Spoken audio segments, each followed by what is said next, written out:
लेकिन ये मसला इतना महत्वपूर्ण है कि हम लोगों ने सोचा कि खुद भी हम लोग सब लोग दिवाली के दिनों में बाहर हम लोग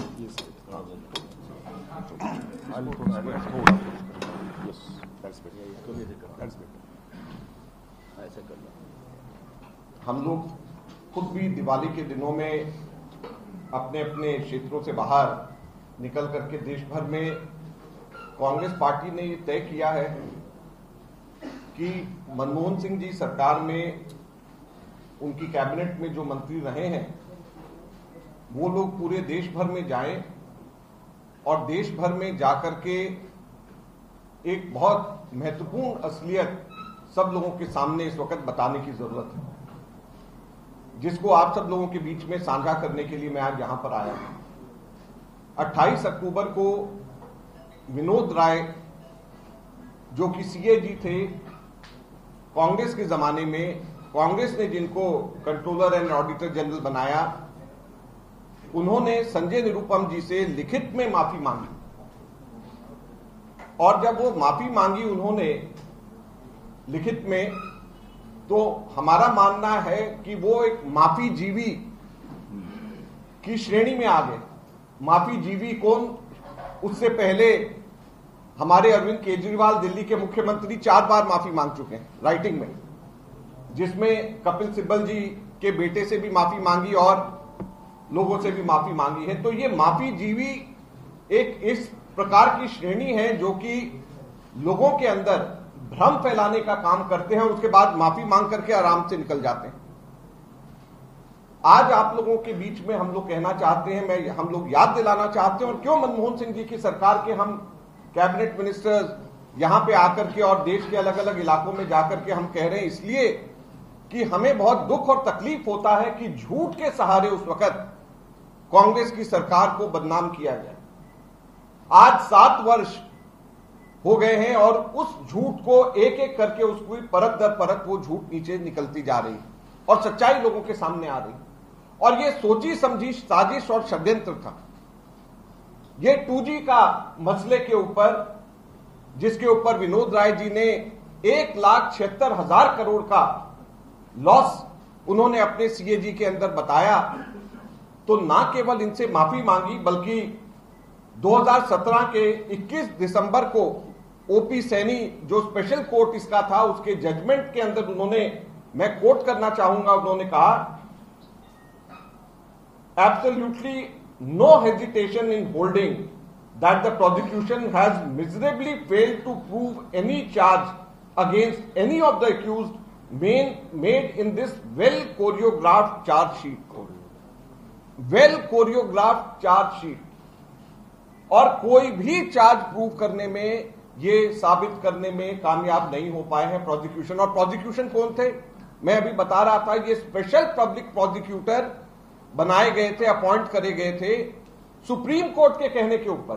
तो ये भारत सरकार बेशक उस वक्त हमारी थी, लेकिन सुब्रमण्यम स्वामी ने कहा कि इसके लिए स्पेशल प्रोसिक्यूटर होना चाहिए और सुप्रीम कोर्ट अपॉइंट उसको करे, तो सुप्रीम कोर्ट ने स्पेशल पब्लिक प्रोसिक्यूटर उस वक्त अपॉइंट किया। इन्वेस्टिगेशन 2017 दिसंबर में अगर हुई तो जाहिर बात है कि भारतीय जनता पार्टी के समय पे इन्वेस्टिगेशन हुए और सुप्रीम कोर्ट के द्वारा अपॉइंट किया गया स्पेशल पब्लिक प्रोसिक्यूटर, और वापस जाकर के जो स्पेशल कोर्ट है उसको ये कहती है कि ये वेल कोरियोग्राफ्ड चार्जशीट था जिसके अंदर कोई भी बेसिस नहीं था, कोई चार्ज प्रूफ नहीं हो सकते। यही नहीं, उससे पहले जेपीसी जो बना था, तो जेपीसी के सामने जो डायरेक्टर जनरल ऑडिट पीएनटी का, जो कि इसका ऑडिट कर रहे थे, आरपी सिंह उनका नाम था, उन्होंने जेपीसी के सामने बकायदा ये बयान दिए हैं कि उन्होंने जब इसका ऑडिट करा तो उन्होंने ये पाया कि कोई भी एक्सचेकर को, करदाताओं को एक भी पैसे का नुकसान नहीं हुआ है इसके अंदर। लेकिन उस वक्त विनोद राय ने उनकी एक बात नहीं मान करके उनको ऑडिट से ही हटा दिया और किसी और को लगा करके इस प्रकार के निर्णय के अंदर आए, तो सोची समझी साजिश के तहत ये हुआ था। लेकिन आज जब हम लोग ये बात आपको कह रहे हैं, तो मैं आपको उस समय की बात 2011, 12, 13 के आसपास में ले जाना चाहता हूं। दिल्ली के अंदर, मैं दिल्ली से आता हूं, जंतर मंतर मेरी पार्लियामेंट कॉन्स्टिट्यूएंसी के अंदर पड़ता है, जहां पर मैं 10 वर्ष जहां से मैंने लोकसभा को रिप्रेजेंट किया। जंतर मंतर के ऊपर Anna Hazare movement, India against corruption का मूवमेंट इन्हीं विनोद राय के कहने के ऊपर हुआ था, जिसके अंदर वो ये कहते थे कि लोकपाल आया जाए। और उसी मूवमेंट के अंदर, अन्ना हजारे मूवमेंट के अंदर, इस लोकपाल की मूवमेंट के अंदर किरण बेदी, जनरल बीके सिंह, अरविंद केजरीवाल, मनीष सिसोदिया, ये सबके सब लोग, स्वामी रामदेव, ये सबके सब लोग उसके अंदर शामिल थे। आज जो हम मुख्य बात आपके सामने कहना चाहते हैं कि लोकपाल कहां है और क्या कार्य कर रहा है, आप लोगों ने कभी सुना है उसको, लोकपाल को, कि कभी कुछ काम करते हुए, कभी उस लोकपाल को देखते हुए, कभी अब आप बताएं 2011, अब 10 साल गुजर गए, वो लोकपाल का कहां कार्रवाई लोकपाल की हो रही? और अगर कार्रवाई नहीं हो रही तो फिर केजरीवाल जो है वो एसी के कमरे में बैठ करके अपने दही खा करके मुंह बंद करके बैठ गए। किरण बेदी को क्या हो गया, जनरल वीके सिंह को क्या हो गया, विनोद राय को क्या हो गया, ये सब के सब लोग चुप क्यों बैठे हैं? मैं आप लोगों को जो लोकपाल का जो कानून है पार्लियामेंट से पास करा हम लोगों ने, सिर्फ मैं 2 पैराग्राफ आपको पढ़ करके सुनाना चाहता हूं जो बहुत महत्वपूर्ण है। लेकिन उससे पहले मैं आपको बताना चाहूंगा 2014 में ये कानून कांग्रेस ने जब पास किया तो इन्होंने 2014 में पास करने के बाद इसी लोकपाल के एजिटेशन के ऊपर आई हुई नरेंद्र मोदी की सरकार 2015 में लोकपाल नहीं बना, 2016 में भी लोकपाल नहीं बना, 2017 में भी लोकपाल नहीं बना, 2018 में भी लोकपाल नहीं बना। उसके बाद में जाकर के ये लोकपाल जो बना है वो 2019 के अंदर लोकपाल ये बना पाए हैं। मार्च 27, 2019 को, वो भी सुप्रीम कोर्ट के आदेश के ऊपर पब्लिक इंटरेस्ट लिटिगेशन डाला गया, मार्च 2019 को लोकपाल बना पाए। और लोकपाल के जो कानून है उसके अंदर सबसे महत्वपूर्ण, लोकपाल अगर काम करता है तो इसलिए करेगा कि उसमें इंक्वायरी और प्रोसिक्यूशन 2 विंग उसके अलग अलग होंगे, जो लोकपाल जिसको इंडिपेंडेंटली काम कर सकेगा। अगर इंक्वायरी और प्रोसिक्यूशन 2 अगर लोकपाल के पास में विंग्स नहीं होंगे तो लोकपाल क्या काम कर सकता है? इसलिए हम लोगों ने कानून में कहा था कि the director of prosecution shall, after having been so directed by Lokpal, file a case in accordance with the finding of investigation report. फिर मैं पढ़ता हूं The director of prosecution shall, after having been directed by the Lokpal, file a case in accordance with the finding of investigation report. अब हैरानी की बात यह है, ये कहता है कि डायरेक्टर ऑफ प्रोसिक्यूशन फाइल करेगा, लेकिन आज तक के डायरेक्टर ऑफ प्रोसिक्यूशन अपॉइंट ही नहीं किया गया। डायरेक्टर ऑफ प्रोसिक्यूशन अपॉइंट ही नहीं किया गया, ये 2021 हो गया है। 2014 का कानून बना हुआ, लोकपाल अपॉइंट भी 5 साल 6 साल लेट किया और अभी तक के डायरेक्टर ऑफ प्रोसिक्यूशन अपॉइंट नहीं किया गया। आगे ये कहता है कि the Lokpal shall also constitute an inquiry wing headed by the director of inquiry for the purpose of conducting preliminary inquiry. यानी लोकपाल प्रिलिमिनरी इंक्वायरी कंडक्ट करने के लिए डायरेक्टर ऑफ इंक्वायरी सेटअप करेगा। आप लोगों को जान करके ताजुब होगा कि अभी तक के डायरेक्टर ऑफ इंक्वायरी भी जो है सेटअप नहीं हुआ है। ये लोकपाल ने अभी 2 महीने पहले आरटीआई के जवाब में लोकपाल ने अभी 2 महीने 3 महीने पहले इस बात को कहा है। तो हैरानी की बात यह है कि बनाए हुए इतने टाइम हो गया, director of prosecution, director of inquiry उसके अंदर अगर अपॉइंट नहीं करा जा रहा, उनको पूरे ढंग से उन लोगों को अगर स्टाफ नहीं दिया जा रहा तो किस तरीके से वो लोग काम करेंगे। और उसका नतीजा क्या हुआ कि जब पहले वर्ष 2019 के अंदर ये बना तो 19-20 में आए इनके पास में 1427 कंप्लेंट और अगले ही वर्ष वो घट करके सिर्फ 110 रह गए और इस वर्ष सिर्फ 30 कंप्लेंट आए। तो 1427 कंप्लेंट, 110 और इस वर्ष सिर्फ 30। तो जब लोकपाल फंक्शनल ही नहीं है, लोकपाल काम ही नहीं कर रहा, उसके ऊपर लोगों का भरोसा उठ गया, तो अब जाकर के ये सब के सब लोग क्यों इनके मुंह के ऊपर टेप चिपक गया है, क्यों अब ये लोग सबके सब लोग शोर नहीं मचा रहे, क्यों विनोद राय कुछ नहीं बोलते, क्यों अब किरण बेदी अब झंडा लहरा करके लोकपाल चाहिए आमरण अनशन कर रहे थे, अब क्यों सबके सब लोग ये चुप होकर के बैठ गए। और अगर लोकपाल है तो लोकपाल के पास में अधिकार हम लोगों ने अपनी तरफ से कानून का दिया था कि किसी भी समय में कोई भी भ्रष्टाचार हुआ हो, कांग्रेस के समय में भी अगर पहले कभी हुआ हो तो उसकी इंक्वायरी कराएं और प्रोसिक्यूशन करें। अभी तक के कोई भी ना तो कंप्लेंट गई ना उसके ऊपर कोई कार्रवाई हुई। तो ये सारी की सारी चीजें गलत थी। ये वो जमाना है जब बाबा रामदेव लेडीज सूट पहन करके रामलीला ग्राउंड से बाहर निकले थे, भागे थे। मैं आपको वो याद इसलिए कराना चाहता हूं कि ये मांग कर रहे थे कि 17.5 लाख करोड़ रुपया स्विस बैंक में, 17.5 लाख करोड़ रुपया, और वो पैसा आना चाहिए। और नरेंद्र मोदी जी ने उसके बाद में उसी से लेकर के ये कहा कि ये सारा पैसा जब आ जाएगा तो हर एक के अकाउंट में 15-15 लाख रुपए जमा हो जाएंगे। अब हम आप लोगों को ये बताना चाहते हैं, पूछना चाहते हैं, याद दिलाना चाहते हैं कि यही सब चीजें सुन सुन करके उस वक्त मनमोहन सिंह जी जैसे ऑनेस्ट गवर्नमेंट और ऑनेस्ट आदमी जिसको पूरी दुनिया मानती थी, उनके ऊपर शक पैदा करके उस वक्त हमारी सरकार जब हटाई गई, तो अब ये लोग क्या कह रहे हैं? 25 जुलाई 2021 को, अभी इसी 25 जुलाई को गवर्नमेंट से ये पूछा गया, फाइनेंस मिनिस्टर से पूछा गया कि स्विस बैंक में कितना काला धन है। तो 25 जुलाई को रिटर्न रिप्लाई में पंकज चौधरी जो इनके एमओएस फाइनेंस है, वो कहते हैं हमारे पास कोई हिसाब किताब नहीं है कि स्विस बैंक में कितना काला धन है, हमारी सरकार को मालूम ही नहीं है। मालूम नहीं है कि बात छोड़िए, जब आएगा कैसे, जबकि इनको मालूम ही नहीं कि कहां पे कितना पैसा है। स्विस नेशनल बैंक ने अभी इसी वर्ष जुलाई के अंदर हर वर्ष वो निकालती है कि किस किस के किन किन देशों के कौन कौन से नागरिकों के कितने पैसे हमारे पास में जमा है। जो सरकार ये कहती थी कि हम स्विस बैंक से सारा काला धन लेकर के आएंगे, मैं आपको बताना चाहता हूं कि इस वर्ष जो स्विस बैंक ने एसएनबी, जो स्विस नेशनल बैंक के जो स्टैटिस्टिक्स फिगर्स आए हैं, उसके हिसाब से 3 गुना काला धन स्विस बैंक के अंदर पिछले 1 वर्ष में ही बढ़ा। इस वर्ष उन्होंने ये कहा है कि स्विस बैंक के अंदर 20,706 करोड़ रुपए हैं, जो कि 3 गुना है जो पिछले वर्ष से। और पिछले 13 वर्षों में ये आज तक के हाईएस्ट फिगर्स हैं। 2007 का रिकॉर्ड अभी यहां पे टूटा है, 2013 वर्ष का जो रिकॉर्ड है 2020 के अंदर टूटा है, जो कि हाईएस्ट एवर स्विस बैंक के अंदर पैसा जहां पे अभी भारत के लोगों ने वहां पे रखा है। तो फिर कहां पैसा वहां से निकालने की जगह पैसा वहां पर डाला जा रहा है, ये स्थिति आज यहां पर हम लोगों के पास में आई। हर वर्ष स्विस बैंक, जो कि कांग्रेस के समय में यूपीए ने जो एग्रीमेंट स्विट्जरलैंड की सरकार से किया था, हर वर्ष वहां से लिस्ट आती आरटीआई के माध्यम से, और हमारी गवर्नमेंट बार बार, हमारी पार्टी बार बार सरकार को कहती है वो लिस्ट तो सामने करिए कि किस किस के अकाउंट है वहां पे काला धन, किस किस का है।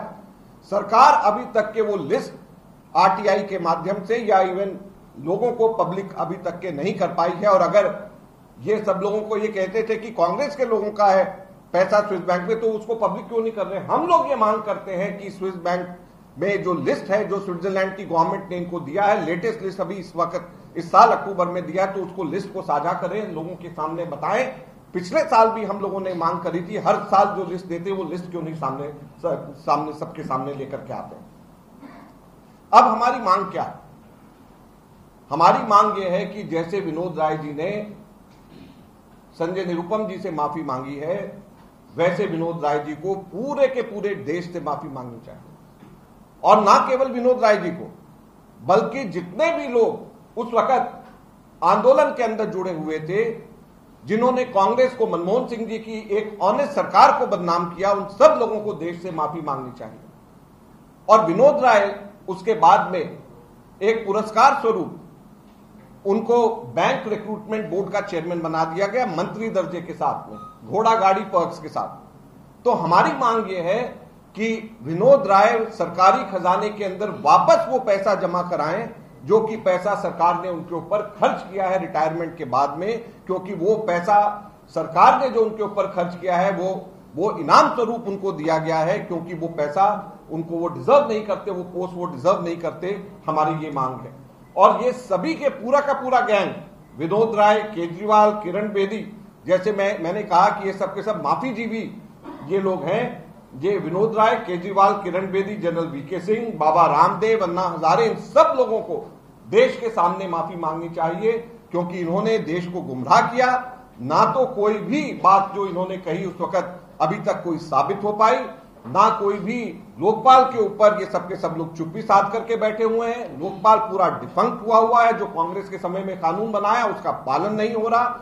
और उसके साथ साथ में स्विस बैंक के जो काला धन वापस लाने की जो बात करते थे, वापस लाने की बात दूर रही। जैसे मैंने कहा, पिछले वर्ष के मुकाबले 3 गुना स्विस बैंक के अंदर लोगों का पैसा, जमा पैसा भारतीयों का बढ़ गया है।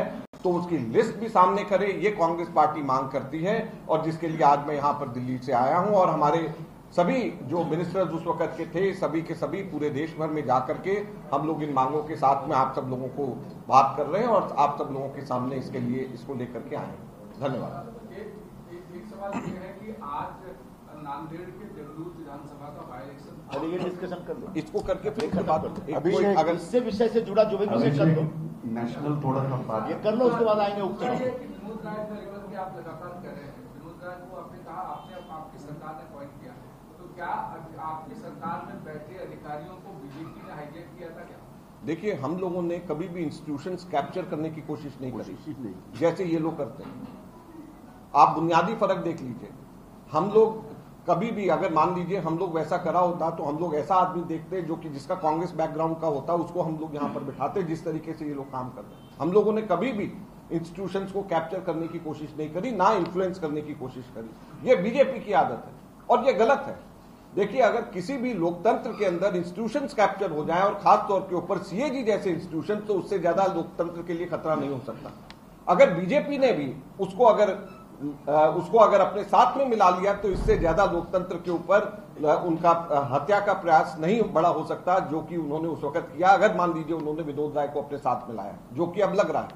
लेकिन एक विनोद राय की बात आप कर रहे हैं, कई आपकी सरकार में जब 2014 के पहले करप्शन का जो मामला इतना तेजी के साथ आया गया बीजेपी का, तो क्या वो सारे के सारे मामले, चाहे सीडब्ल्यूजी का मामला ले लें, चाहे 2G का मामला ले लें, चाहे कोल का मामला ले लें, सारी तो विनोद राय लेकर के आए थे।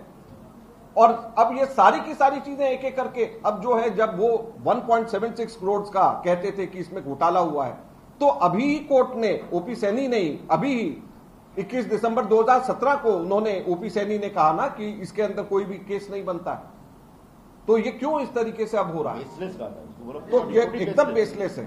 आप जो ओपी सैनी का जो उनका वर्डिक्ट दिया, उसको आपने पूछ किया, आपने सारी बातें की। मैं पूछना चाहता हूँ, क्या कांग्रेस अब जो सारे लोग हैं जिससे आप देश से माफी मांगने की बात कर रहे हैं, क्या उनके खिलाफ क्रिमिनल कॉन्स्पिरेसी का केस दाखिल कर सकते हैं? देखिए, हम पॉलिटिकल पार्टी हैं और पॉलिटिकल पार्टी जमीन पे, पार्लियामेंट के अंदर, और अगर जरूरत पड़ेगी तो कोर्ट में, हर तरीके से हम लोग लड़ाई लड़ेंगे और हम लोग सच्चाई हम लोगों के सामने लेकर के आएंगे। जो आज हम यहाँ पर आकर के जो प्रेस कॉन्फ्रेंस करके आप लोगों के सामने ये बात रख रहे हैं, ये शुरुआत है, ये अंत नहीं है, ये शुरुआत है। इसके बाद में जो भी पॉलिटिकल, क्योंकि ये लोकतंत्र की रक्षा का सवाल है। अगर लोकतंत्र के अंदर लोगों को गुमराह करके, ये इससे बड़ा लोकतंत्र के ऊपर हमला नहीं हो सकता कि लोगों की सोच को आप परिवर्तित करें, लोगों को झूठ करके, बोल करके गुमराह करें, और वो भी एक सुनियोजित तरीके से। अब लोकपाल के ऊपर ये लोग, अगर मान लीजिए इनके ऊपर भ्रष्टाचार हटाने का और ईमानदारी का इतना बड़ा इनका मकसद था जैसा उस वक्त था, तो अब क्यों नहीं बोल रहे? जैसे मैंने आपको कहा, 1490 से 110 सिर्फ केसेस रह गए, अब 30 इस साल रहे। डायरेक्टर प्रोसिक्यूशन नहीं, डायरेक्टर इंक्वायरी नहीं, उनको स्टाफ नहीं, 6 साल उनको लग गए, उनसे लोकपाल उनसे नहीं बना। तो ये सबके सब जो चौकड़ी थी, ये सब उस वक्त की, जिनको सिर्फ कांग्रेस का करप्शन नजर आता था, जिनको सिर्फ कांग्रेस के समय पे लोकपाल को का मांग करना जिनको आता था, और अब सबके सब भूल गए। तो अब वो लोग सब चुप क्यों हैं? मेरा दूसरा सवाल ये है कि आपकी यूपीए की सरकार, जिसमें आप मंत्री थे, और आपकी कॉन्स्टिट्यूंसी जंतर मंतर उस सरकार के खिलाफ एक पूरा ये जो आपकी भाषा में अगर कहें तो कॉन्स्पिरेसी शुरू हुई थी सरकार को बदनाम करने की, तो आप लोग तो नहीं सड़क को उतर के करेंगे ना, शुरुआत कर रहे हैं हम। आप लोग, ये उसी की तो तैयारी है, उसी की तैयारी है, उसी की तैयारी है।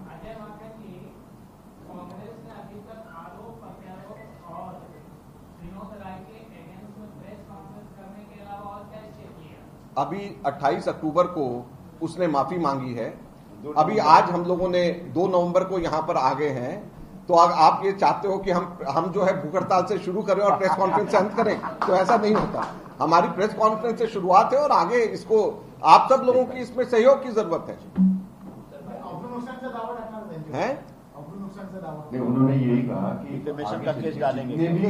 जितने भी इसमें जो पॉलिटिकल जितने भी हमारे पास में औजार हैं, उन सबका हम लोग इस्तेमाल करेंगे, क्योंकि लोकतंत्र की रक्षा का सवाल है। अब बाई इलेक्शन की आ जाते हैं कि एक मिनट पहले इसको खत्म कर लें, उसके बाद। अरे यार मैं दिल्ली से इस काम के लिए आऊं, मेरी प्रेस कॉन्फ्रेंस ही खराब मैं करूंगा। कांग्रेस कई जगहों पर बाई इलेक्शन में जीती है, चाहे हिमाचल की बात करें, राजस्थान, हिंदुल की बात करें, राजस्थान की बात करें, तो कई जगहों पर बाई इलेक्शन में कांग्रेस। देखिए, कांग्रेस ने बहुत अच्छी परफॉर्मेंस इन बाई इलेक्शंस के अंदर करी है और हम इन नतीजों से बहुत उत्साहित हैं। खास तौर के ऊपर जहां पर डायरेक्ट कांग्रेस और बीजेपी का आमने सामने मुकाबला रहा है, वहां पे कांग्रेस ने बहुत अच्छी परफॉर्मेंस करी। आपने हिमाचल की जैसे अभी बात करी, हिमाचल के अंदर मंडी में और बाकी तीनों विधानसभा क्षेत्रों में हम लोगों ने अच्छा किया है। हमने नांदेड़ में यहाँ पर विधानसभा के अंदर हम लोग बहुत अच्छा परफॉर्म कर रहे हैं। राजस्थान में मैं आपको बताना चाहता हूं, मैं वहां का प्रभारी हूं, इस नाते मुझे खुशी है बताते हुए कि 2 सीटें थी, दोनों हम जीते हैं।